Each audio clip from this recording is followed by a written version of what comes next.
Giang Hữu ship nước thôi thôi nơi chuẩn bị tàu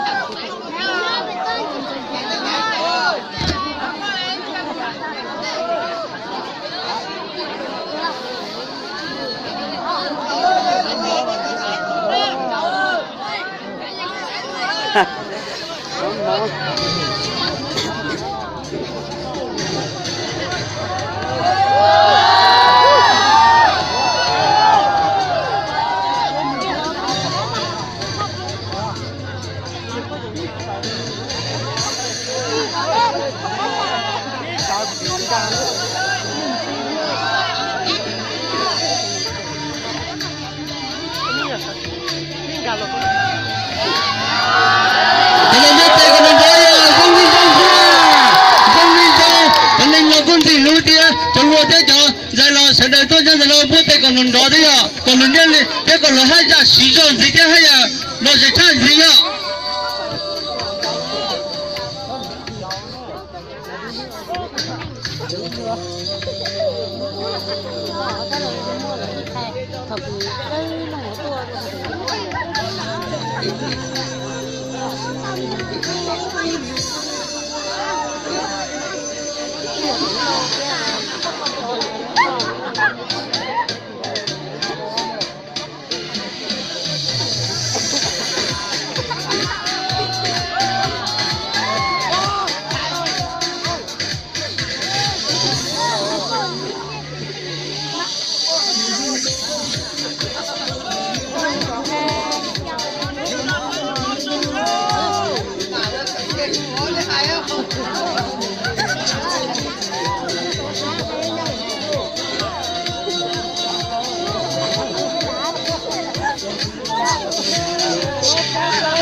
ông ơi chế nào vâng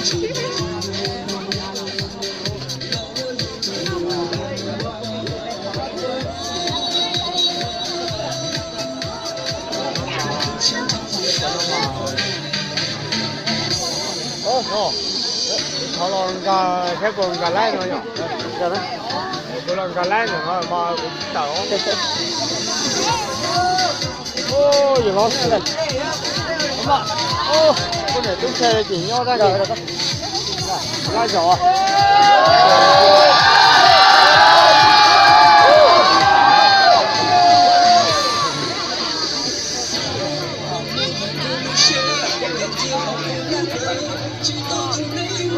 Cái mà lên chín rồi, cái này nó có lượng to, cái kia mà lên chín.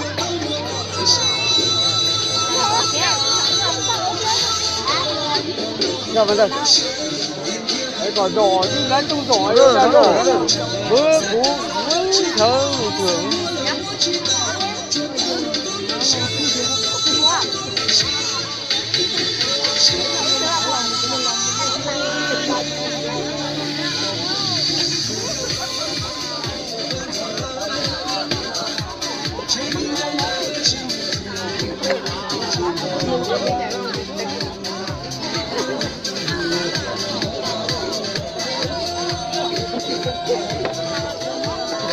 Ta kêu hơn phẩm người đi cho nên là lại họ hello anh ra nghe mà anh ra ở trong chủ sân khấu ạ ô đây hơn 2.000 dân ra ở trên đây mà 2.000 dân mà 急呀，你漂亮。